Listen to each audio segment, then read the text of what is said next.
نرجس کی مثال مادر موسیٰ جیسی ہے۔ جس طرح حضرت موسیٰ کا حمل ولادت کے وقت سے پہلے ظاہر نہیں ہوا، اسی طرح میرے فرزند کا حمل بھی بر وقت ظاہر ہوگا، وقت کے وقت ظاہر ہوگا، غرض کہ میں امام کے فرمانے سے اس شب میں ہی ٹھہر گئی۔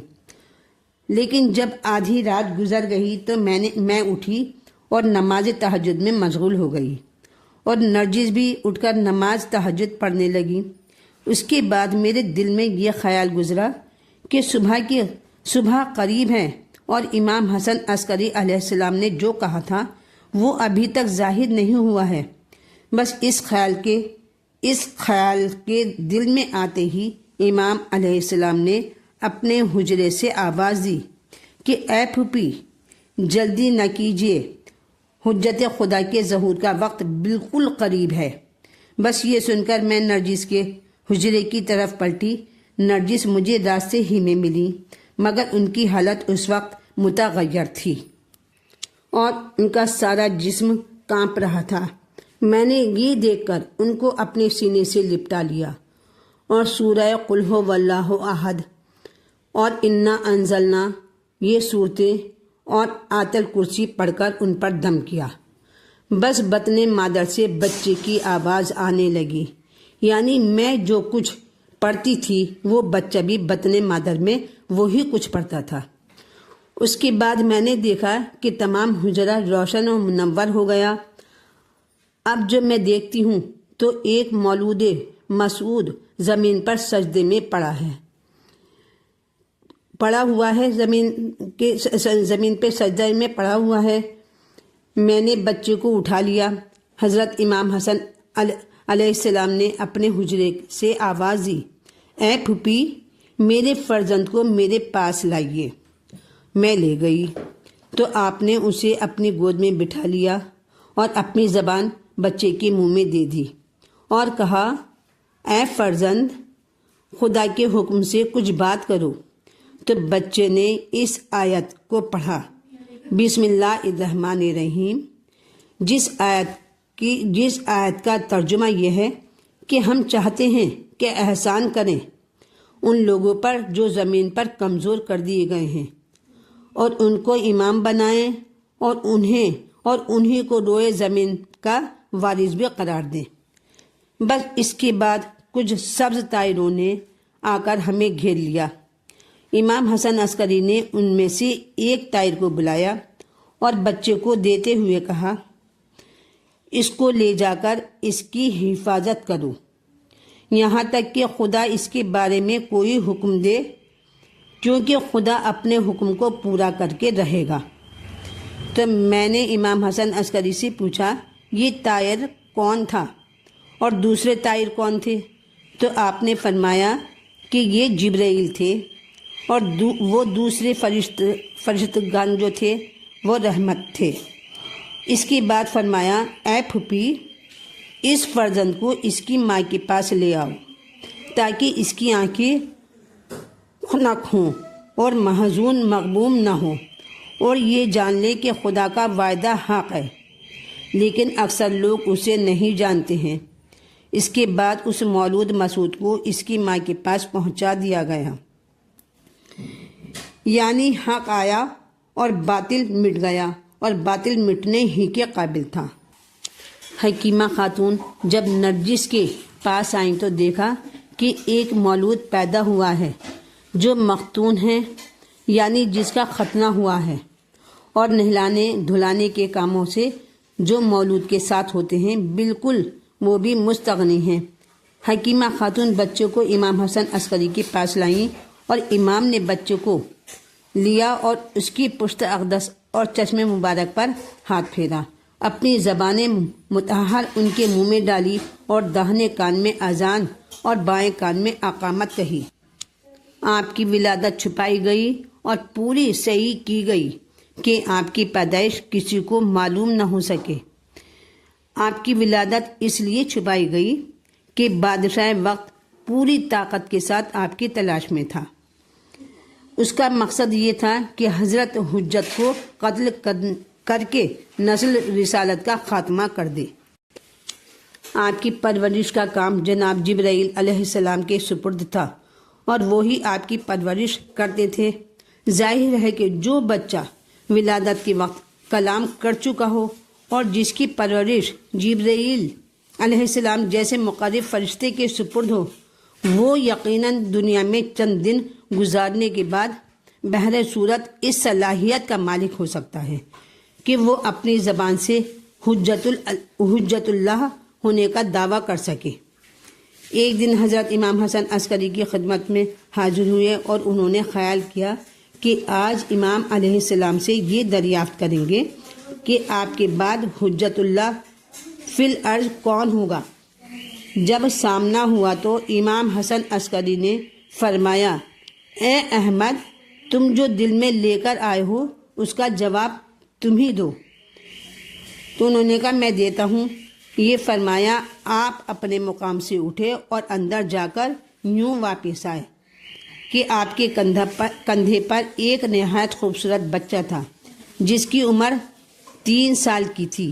آپ نے فرمایا، اے محمد، اے احمد، میرے بعد حجت خدا یہ ہوگا، اس کا نام محمد اور اس کی کنیت ابو القاسم ہے۔ یہ خضر کی طرح زندہ رہے گا اور ذوالقرنین کی طرح ساری دنیا پر حکومت کرے گا۔ اس کے بعد کوئی ایسی علامت بتا دیجئے۔ یہ بولا کہ مولا کوئی ایسی علامت بتا دیجئے جس سے دل کو اطمینان کامل ہو جائے۔ آپ نے امام مہدی کی طرف متوجہ ہو کر فرمایا، بیٹا اس کو تم جواب دو۔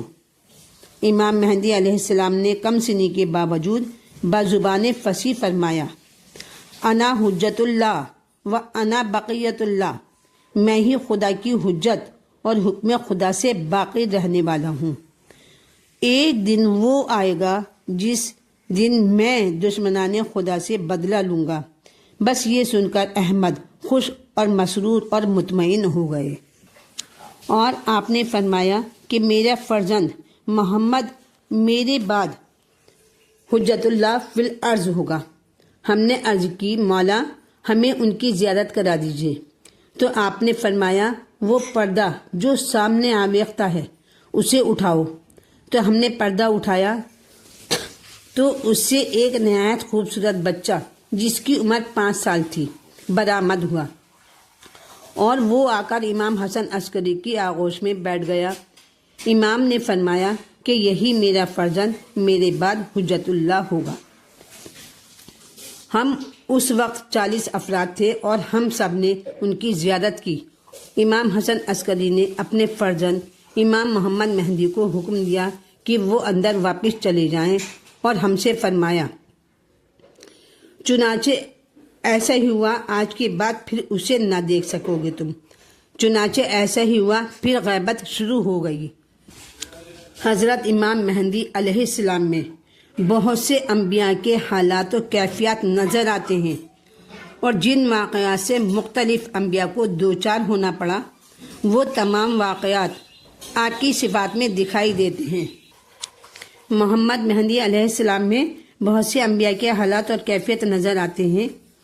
مثال کے لیے حضرت نوح، حضرت ابراہیم علیہ السلام، حضرت موسیٰ علیہ السلام، حضرت عیسیٰ علیہ السلام، حضرت ایوب، حضرت یونس علیہ السلام، حضرت محمد مصطفیٰ صلی اللہ علیہ وآلہ وسلم کو ہی لے لیجئے اور ان کے حالات پر غور کیجئے کہ آپ کو حضرت نوح کی طویل زندگی نصیب ہوئی، حضرت ابراہیم کی طرح آپ کی ولادت چھپائی گئی اور لوگوں نے کنارہ کش ہو کر روپوش ہونا پڑا، حضرت موسیٰ کی طرح زمین سے اڑ جانے کا خوف لاحق ہوا، اور انہی کی ولادت کی طرح آپ کی ولادت بھی پوشیدہ رکھی گئی، اور انہی کے ماننے والوں کی طرح آپ کے ماننے والوں کو آپ کی غیبت کے بعد ستایا گیا۔ حضرت عیسیٰ علیہ السلام کی طرح آپ کے بارے میں لوگوں نے اختلاف کیا، حضرت ایوب کی طرح تمام امتحانات کے بعد آپ کو فرج و کشائش نصیب ہوگی، حضرت یوسف علیہ السلام کی طرح عوام اور خاص سے آپ کی غیبت ہو گئی، حضرت یونس کی طرح غیبت کے بعد آپ کا ظہور ہوگا۔ یعنی جس طرح وہ اپنی قوم سے غائب ہو کر بڑھاپے کے باوجود نوجوان تھے، اسی طرح آپ کا جب ظہور ہوگا تو آپ 40 سالہ جوان ہوں گے اور حضرت محمد مصطفیٰ کی طرح، حضرت محمد مصطفیٰ صلی اللہ علیہ وسلم کی طرح آپ صاحب السیف ہوں گے۔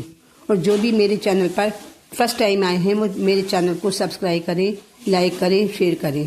اللہ حافظ۔